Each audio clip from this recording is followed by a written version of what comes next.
Today's video is a big one because it's all about the big book we've all been wanting to know about. That is Ashes of the Imperium. If I'm not mistaken, this is the first book in the brand new Scouring series. We haven't heard anything more about other books, so we're hoping that this is going to be a new series from Games Workshop. This is all about the events after the Siege of Terra. The Emperor's just been placed on the Golden Throne, and everything now is moving forward. The Primarchs, what they do with the Imperium. This video, we're going to delve into it and go through all the spoilers. So like I said, spoilers, spoilers, spoilers. If you don't want to know the story, if you don't want to be spoiled, then please leave the video right now. This is your first and only warning. Big shout out to a chap called Stub over on Reddit as well before we delve into this. He's done a big write-up as well as my write-up, and he's put some information there which I didn't really cover in mine. So if you want to go and check his out, then go and check his out. The link is in the description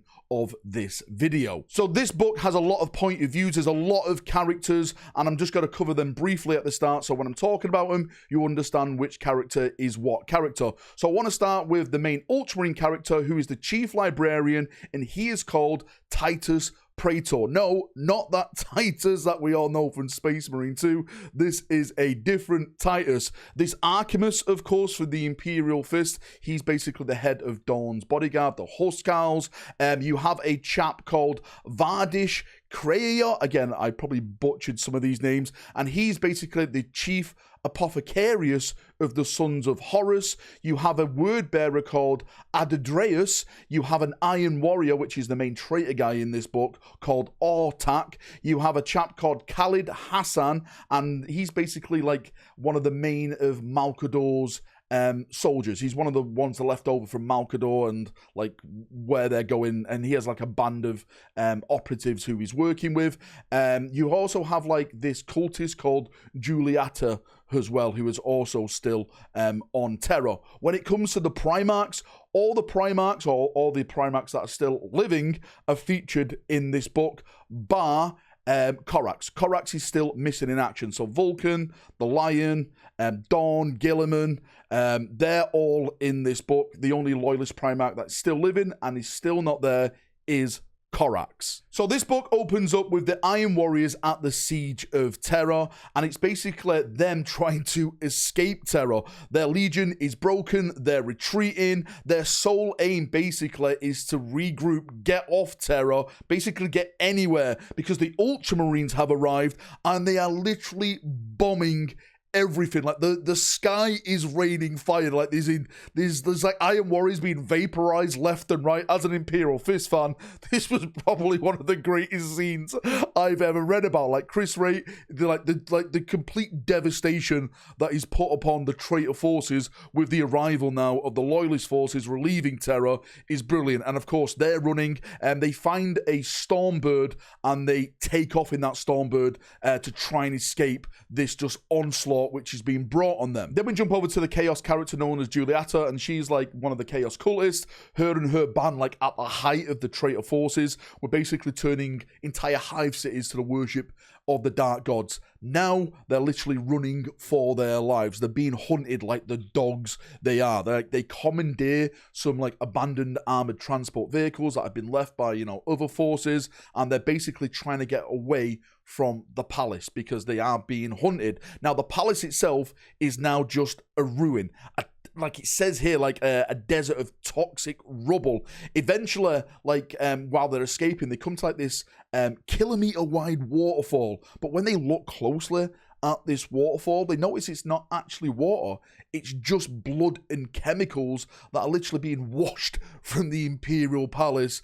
And this is just like how grimdark they see their future now. One thing that she does touch on is that since the death of Horus, the dark gods have gone completely quiet. Like there's just no more chaos really around. They've literally been abandoned since the death of Horus. Now, you think things will start to go their way because they come across a dying thousand son who basically gives Juliata, like, his dagger, like this sacred dagger. And you think, okay, maybe, like, something's got to happen with this dagger. But then Juliata's band, like, stumble on this village because they're hunting for food. They've got nothing. They've got no supplies. They've literally been abandoned by all the Space Marines and stuff like that. It's at this point, it's everyone for themselves. Now, when they go into that village and they start looking for food, the citizens of that village pop up, and Juliata is like, you know, you have yourself to blame for this, right? This is why, like, the ruin of Terra is because of you, because you didn't give into the dark gods. The citizens hearing this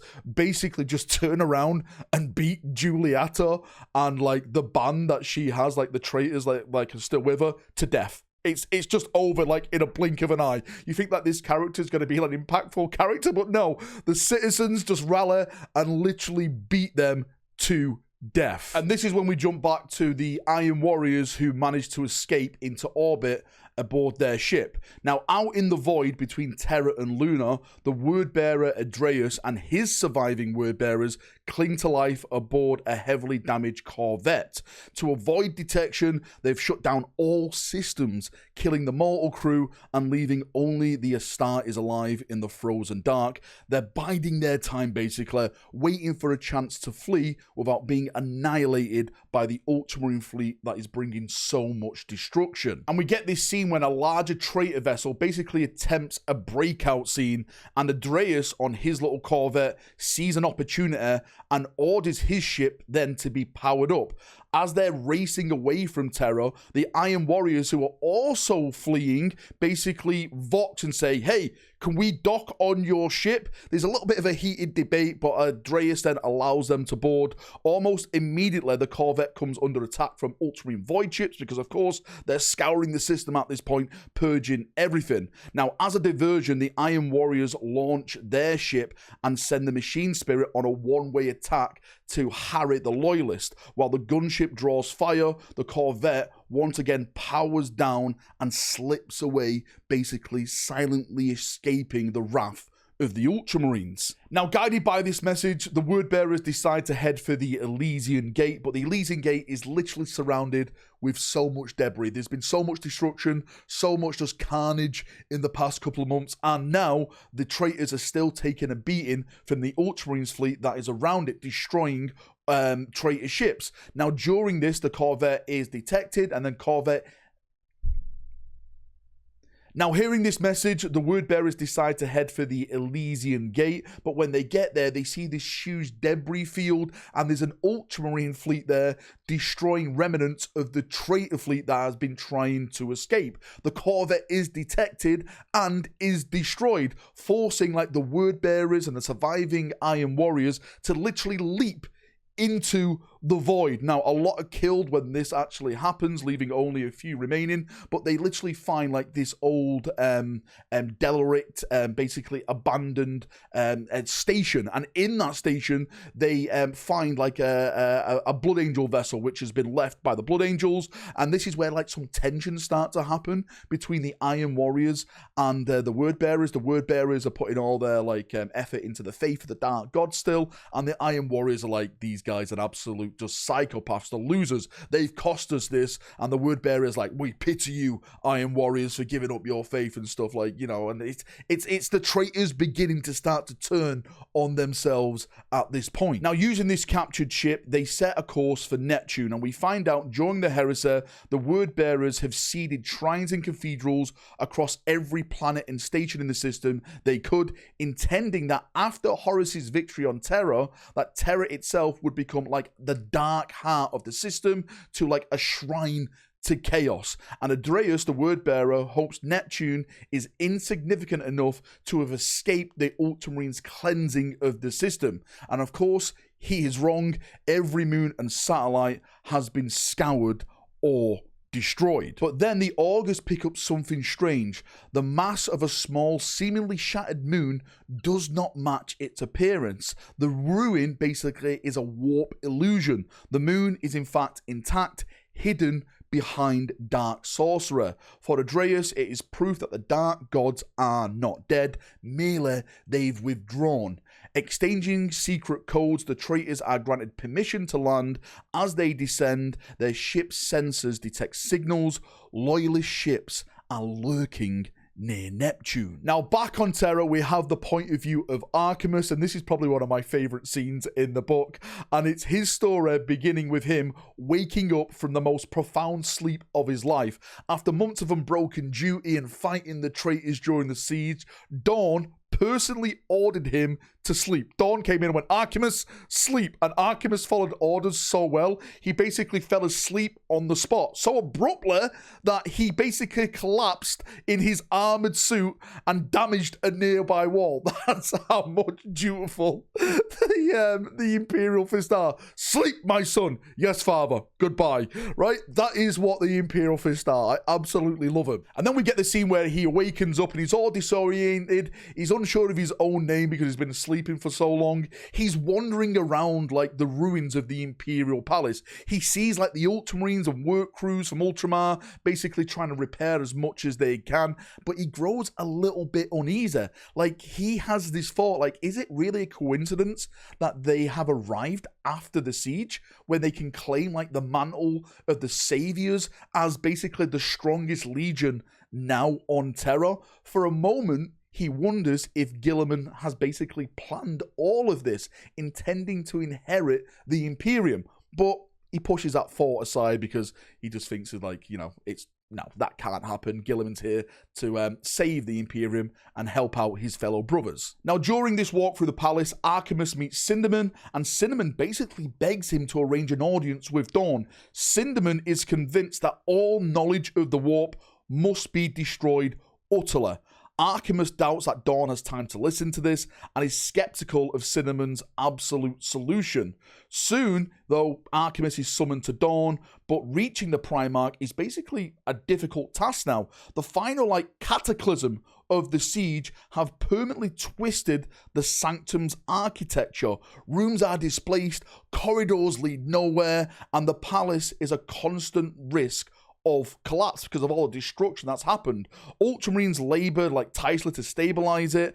On the way, Arkhamus encounters Aphonria of the Sisters of Silence, sitting alone in a forgotten corner. She voices her hope that the sisters will finally be recognized for their sacrifice and that Luna, their home, will soon be liberated. Arkhamus replies that no one can honestly doubt their loyalty after what they've endured, which is kind of it's not going to go well for the sisters if you know the lore. They're basically hunters down as witches and kind of traitors in a way, but yeah, that is another story for another time. Then we get Arkhamus meeting Dorn, and what Arkhamus says about Dorn, the Primarch looks hollowed out, he's exhausted, he's a far cry from his usual iron presence. Dorn speaks of Guilliman and his logistical genius, the fact that Guilliman began shipping food and medicine to Terra a year before the siege ended, because without that foresight, they would now all be starving. It is Guilliman, Dorn reflects bitterly, who is hailed as the hero of the war, not the one who held the walls, but it's the one who feeds the survivors rather than the one who has protected the survivors. Now, this is where I think the true story of the book kind of begins for me, because you have this story that Dorn wants to eradicate chaos, and Guilliman believes that chaos is destroyed. Dorn tells Arkhamus that Guilliman is wrong to believe chaos is destroyed. Dorn wants a new crusade to be launched immediately to hunt down every traitor before they can regroup. Guilliman, however, wants to consolidate, starting with the reconquest of Luna and Mars, an approach Dorn deems dangerously slow. Dorn also confines a terrible secret: the Emperor is far more grievously wounded than the Imperium has been told. Now, this is when it gets really spicy, and I actually want to do a separate video on this because Dorn may have made one of the biggest mistakes ever. So Dorn remembers only that the Emperor said something, perhaps do it, perhaps don't do it, before Dorn placed him on the Golden Throne. When he did place him on the Golden Throne, the Emperor looked at him with sheer horror. Dorn orders Arkhamus then to aid with the rebuilding and crucially to find ways to win the Lion and Leman Russ to his side. The side of basically, let's go on a new crusade and let's just eradicate chaos right now, right when we have the forces to do it. And then the other point of view in this book is Titus Praetor, and that is, of course, the chief librarian of the Ultramarines, and he's been sent by Guilliman to locate Vulcan and bring him back for a conclave of the Primarchs, and to ensure Vulcan basically supports Guilliman's strategy. You can see the politics lining up here with Primarchs. He's like choosing side and stuff like that. Now, the warp at this point is unnaturally quiet, and that Titus and the other psykers in the Sol system can't use their powers. That's how much the psychic presence is just voided at this point. Now, he takes an old gunship from the Sanctum, and then Titus tracks down Vulcan and his Salamander's bodyguard beyond the Ruined Palace, where they're hunting scattered Emperor's Children legionnaires. Titus finds them in like a city, and he witnesses Vulcan engaged in like a grotesque duel with an Emperor's Children Astartes. Vulcan tears the traitor's implanted organs out with his bare hands before killing like what remains of this traitor. To Vulcan, the Emperor's children are so debased that they do not deserve the dignity of a Space Marine's death. He promises Titus that he will attend the Primarchs meeting, but first he must purge every Emperor's children warrior he can find. When others emerge from the shadow, Vulcan then invites Titus to join him in the slaughter, and Titus then accepts, and the Ultramarines and the Salamanders begin to slaughter the remaining Emperor's children. So once they've purged the Emperor's children, Titus then returns back to the Imperial Palace, and he goes straight to Guilliman. But on his way, he reflects that the Blood Angels in the palace are behaving strangely, they're withdrawn, they're very secretive, and that no one who fought on Terra will speak of what truly happened to them.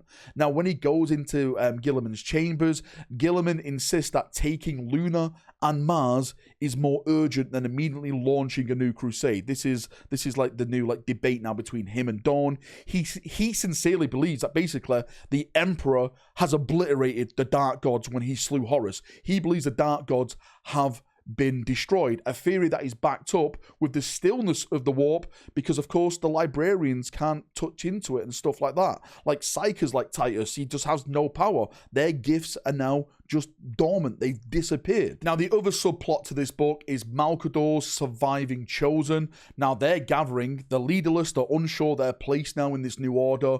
And this chap's name's called Hassan, and he wants to continue Malcador's work and build an Imperium guided by and for its people. But they're racing against time. The psychic sigils Malcador implanted in their mind are basically fading. One chapter bluntly states that Malcador's death is the Imperium's greatest loss in this book, greater even than the Emperor's wounding. Had Malcador survived, basically, he may have held the Imperium together and prevented the grim future of the 41st millennium. Now, Hassan tasks another operative with forging and reinforging alliances within the Senatorium Imperialis, fearing without Malcador's shadow behind him, his chosen will lose their political relevance. Another operative of the chosen seeks out Sindaman to argue that the Imperium must study chaos to defeat it, not blindly destroy all knowledge of it. Eventually, he convinces Sindaman that the Emperor's policy of enforced ignorance failed. Sindaman has already, though, begun to start burning libraries and archives, and it takes an effort to pull him back from this path. Now, after this meeting, Hassan uses his old clearance codes to descend into the Imperial dungeon because he wants to see where Malcador died. He finds immense new machinery and generators crammed into every possible space. The Mechanicum are desperately trying to keep the Golden Throne alive. He encounters a custodian called Aemon, who nearly shoots him, a mistake the old custodian would never have made. Aemon takes him close to the throne as any mortal can go, though even that is still very far away. Now, while Hassan is where he is in the Imperial dungeon, he gets this impression of the Emperor's presence. It's one of an eldritch wrongness. The thing on the throne feels like something dragged from the far side of reality, something that should not exist here.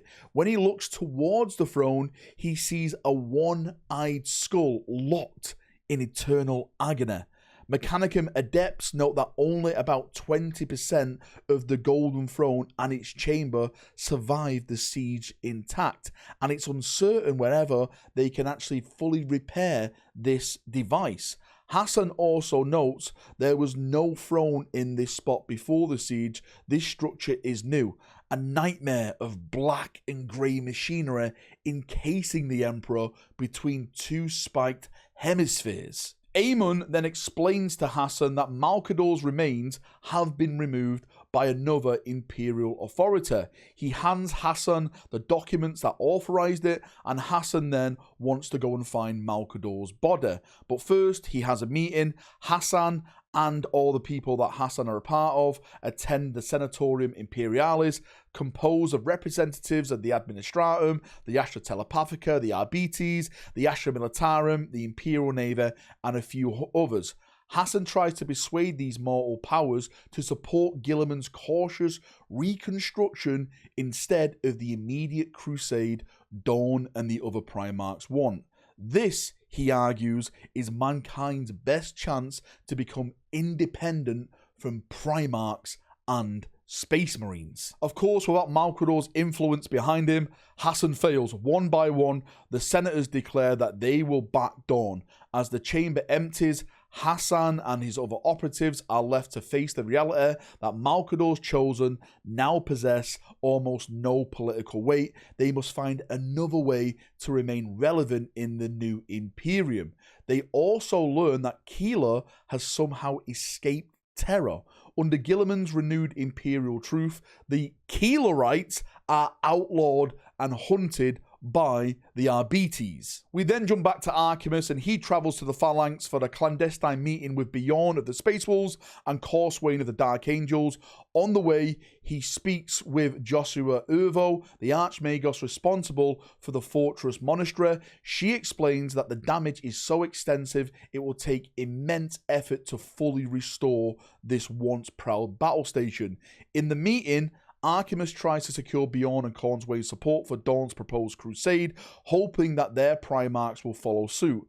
They refuse to be bound, insisting that they and their Primarchs make their own decisions. Still, both hint that the Lion and Leman Russ are inclined towards Dorn's stance. The Lion is eager to return to Caliban, which has fallen silent, and Russ simply wants to hunt down the traitors. Both consider Guilliman too cautious. Then we get the Great Council of the Primarchs, and this is seen through the eyes of Titus. One by one, the Primarchs arrive. Leman and Russ appear to be friends again, dismissing the fact that Russ was once run through the chest as mere brotherly quarrelling.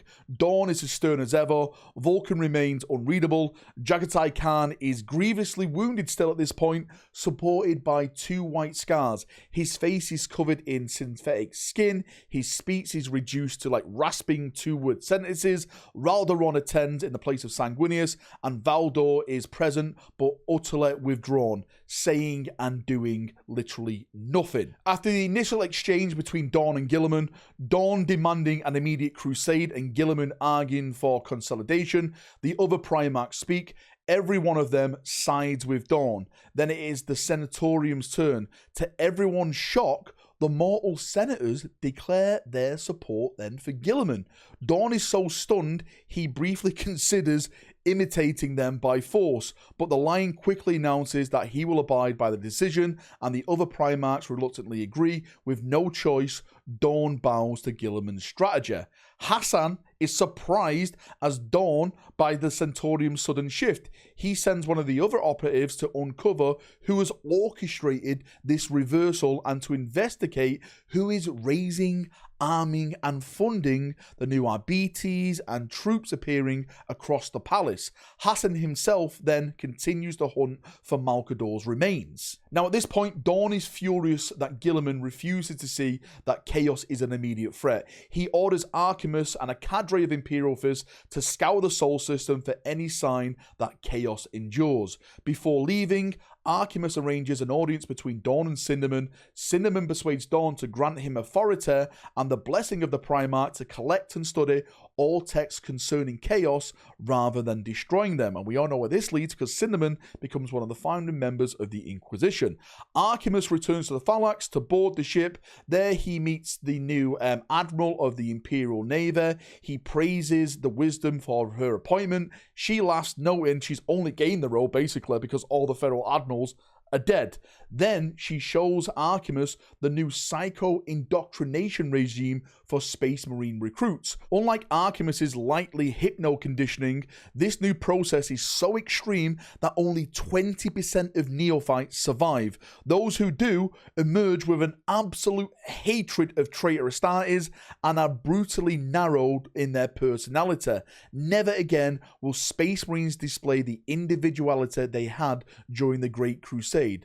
Dorn and Guilliman both approve, believing this will prevent another heresy, but Arkhamus is deeply uneasy with this new process. Venturing then into the void, Arkhamus finds no warp sorcerer. Every traitor ship they discover has been boarded. Every Astartes on board has been decapitated, their heads taken. Eventually, they do encounter an Imperial fish ship whose worn paint reveals a black metal beneath. Now this is Sigismund's vessel. Aboard, Arkhamus finds Sigismund enthroned amid countless severed traitor heads and a forest of candles, where he hears that Keela is missing. Sigismund bitterly regrets not being there to protect her. He is pleased, however, that Dorn is on this crusade, or trying to get this crusade to be pushed forward. He asked about the sorcerer. Sigismund reports none. He simply wants to break the banner leaving the Sol system so he can hunt more traitors. Arkhamus then departs to continue his search. Eventually his ship. Venturing then into the void, Arkhamus finds no warp sorcerer. Every traitor ship they discover has been boarded, and every Astartes on board has been decapitated, their heads taken. Eventually, they encounter another Imperial's fish ship whose worn paint reveals a black underneath.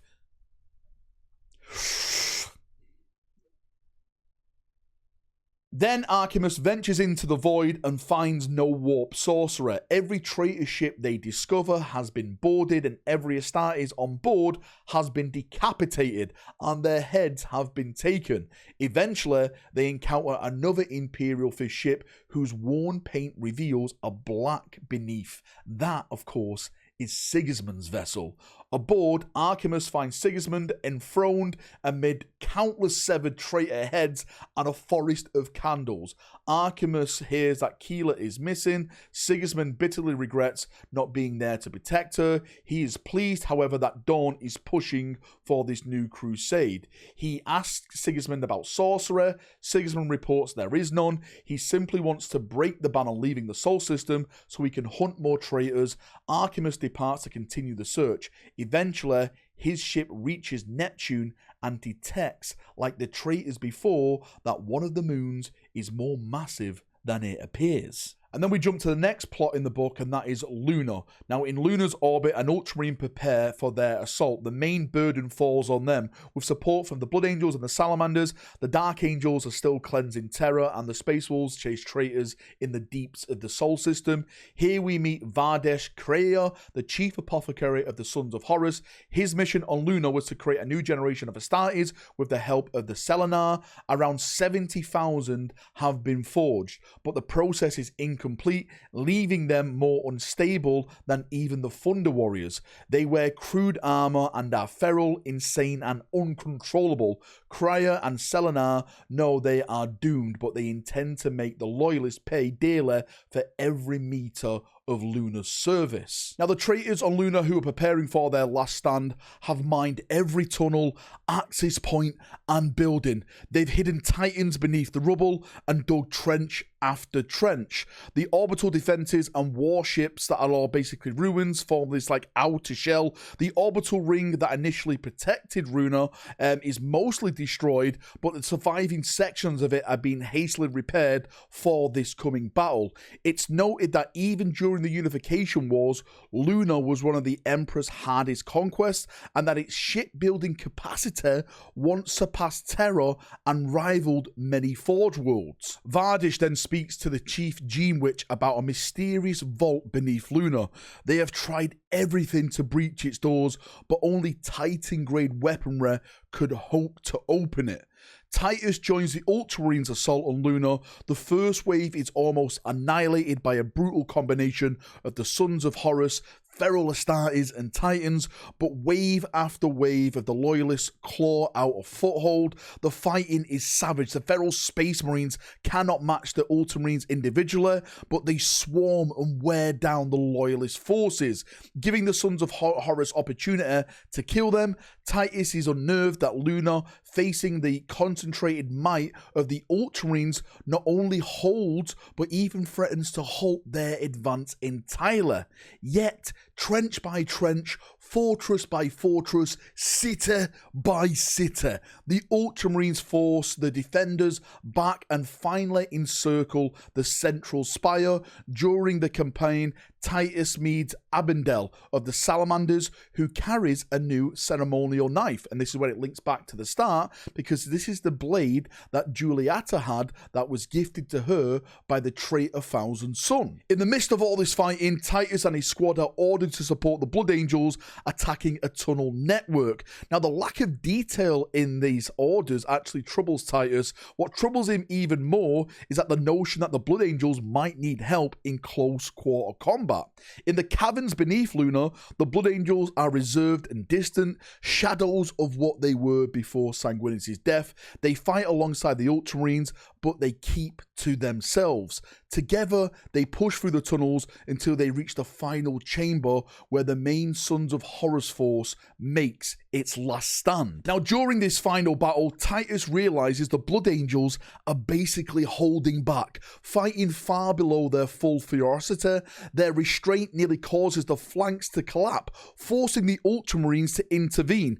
Titus himself is almost overwhelmed and in desperation unleashes a psychic shockwave, proving to him that the warp is not entirely gone. The Loyalists prevail and secure the chamber, and at its end stands a massive black gate, scarred by repeated attempts to breach it. The Blood Angels have the access codes and open this gate. Beyond lies a huge chasm filled with countless black ships of an unfamiliar design. The Blood Angels captain then thanks Titus for his help and informs him from this point on, the Blood Angels alone will hold the chasm. Titus suspects this mission was given to them precisely because they lack a living Primarch to tell the wider Imperium what is hidden here. Now, back to the surface of Luna, Craya, the apothecary of the Sons of Horus, prepares for the final Loyalist assault. His last spire is surrounded, all the Titans are destroyed or doomed. On a landing platform wide enough for the Ultramarines to open on the second front, he throws himself into the fighting, reveling in the slaughter. He carves his way through Ultramarines, but the Sons of Horus are being slowly pushed back. In an effort to turn the tide, he charges the Ultramarines commander. Through sheer determination, he wins the duel, but moments later, he faces an Ultramarine librarian. They duel, and then this time, Craya falls. That librarian turns out to be Titus. On Terra, Hassan discovers who has took Malcador's remains. It's the Officio Assassinorum. Its Grand Master explains that Malcador's reserve crypt had to be filled with machinery to support the Golden Throne. So they evacuated his casket. Malcador, he says, was above all of the Master of Assassins, and his will must continue to shape the Imperium. The Assassins need a seat on the Senatorium Imperialis to ensure Malcador's influence never vanishes, and they want Hassan to become the new Master of Assassins. Hassan initially hesitates, but then accepts. Now, the truth has finally come out on why the shift of power has gone to Guilliman. One of the operatives later reports to Hassan in his new office, from the Sisters of Silence, they have learned the truth behind the Senatorium shift. Guilliman and the Sisters have coerced the Administratum in supporting Guilliman, knowing that without the administration, nothing in the Imperium can function. The goal was to help Guilliman seize Luna and, crucially, the black ships that are stationed there. Now, the reason for this is something massive, because something is terribly wrong with the Emperor of Mankind. They were told that he would recover enough to speak within months, but despite the combined efforts of the fabricated General Kane and Valdor, his wounds do not heal. They are not even sure he still lives. He is unable to use the Golden Throne. Instead, the throne has become a ravenous black hole for energy, giving nothing back. They need the black ships to gather psychers, because if the Emperor cannot power the throne, they must feed psychers to it, just as they did during the war in the Webway and the assault on the Vengeful Spirit. Guilliman is the only Primarch who fully understands the Emperor's condition, which is why he insisted on Luna as the first objective. Now, while this is going on, Arkhamus returns to Dorn with his findings. There is warp sorcerer at work at one of Neptune's moons. Dorn believes him and informs the Lion and Leman Russ. Together, the three Primarchs take Dark Angel's void ships and they begin to head for Neptune. Now, on this hidden moon, the Iron Warriors and the Word Bearers discover that the World Eaters hold the world in a state of endless mechanized torment. The mortal population is worked and tortured without rest to sustain the illusion surrounding the moon. With the warp so unnaturally calm, even a place such as Blooded struggles to maintain the sorcerer. The Word Bearers inform Adadreus that they are preparing to seize a loyalist battleship and escape the system, a plan the Iron Warriors view with suspicion. And their doubts prove to be justified. At the spaceport, they find every vessel deliberately crippled beyond repair. As they watch, a band of Night Lords attempt to seize a ship, only to be ambushed and massacred by hidden Word Bearers. The supposed escape plan was just bait. The surviving Iron Warriors discover an old communications tower and manage to broadcast a message into space before they're attacked by the Word Bearers. Most of them are killed. Feokin and the remaining Iron Warriors are captured and brought to a dark shrine where they are tortured as offerings. Adadreus, meanwhile, is told the truth. The Word Bearers on this moon and similar cult cells across the galaxy have been set up as sacrificial engines to stir the warp back into motion. To awaken the dark gods, they must create vast slaughter, even greater hatred for the gods themselves, provoking a new loyalist crusade that will reunite the warp. Now, the Word Bearers are successful in summoning a small demon, but this effort is immense. With the warp so quiet, every breath the creature takes costs hundreds of souls in sacrifice and countless more in torment.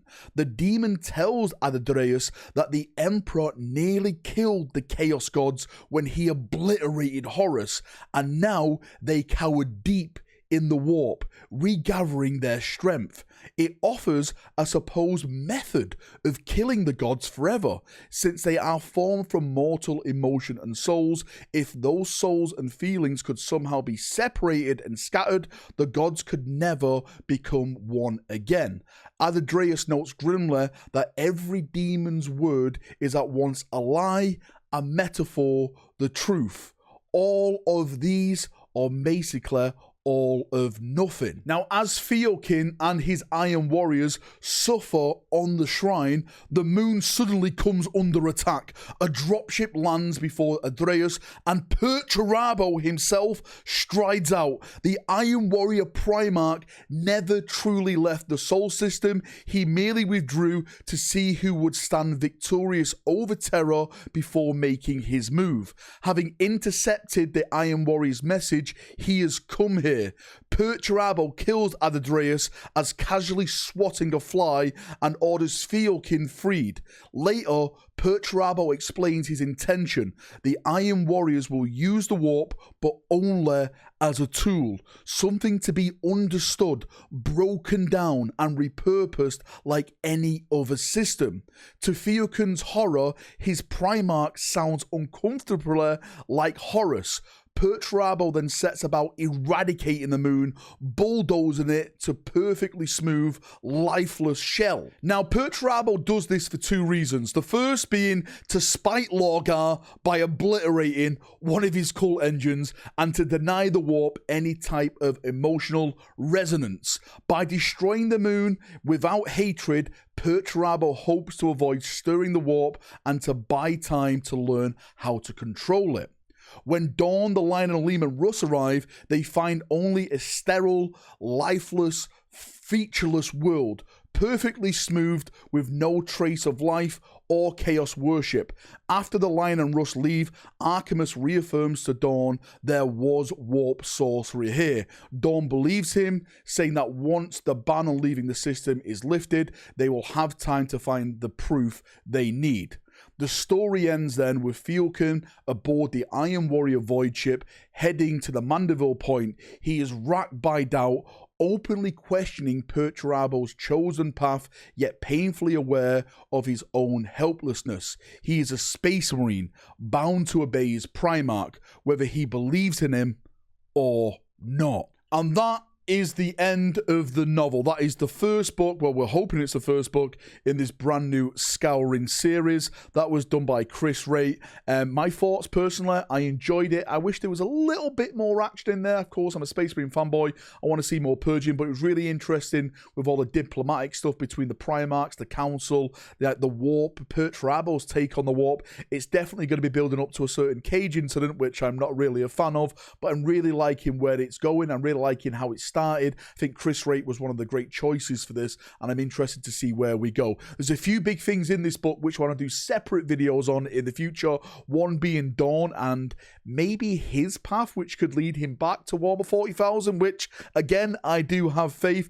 And, of course, the Emperor on the Golden Throne and some of the big consequences of that now that was stated in that book. But all in all, really enjoyed the book. I think I'd give it a strong 8 out of 10.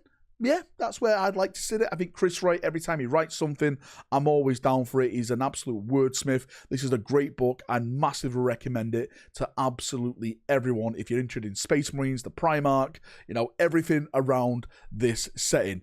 Anyway, thank you for coming. Thank you for watching. If you've got any thoughts, feedback, anything like that, post it down below and we'll have a nice little chin wag down there as we always do. See you now. Have a great day and bye-bye.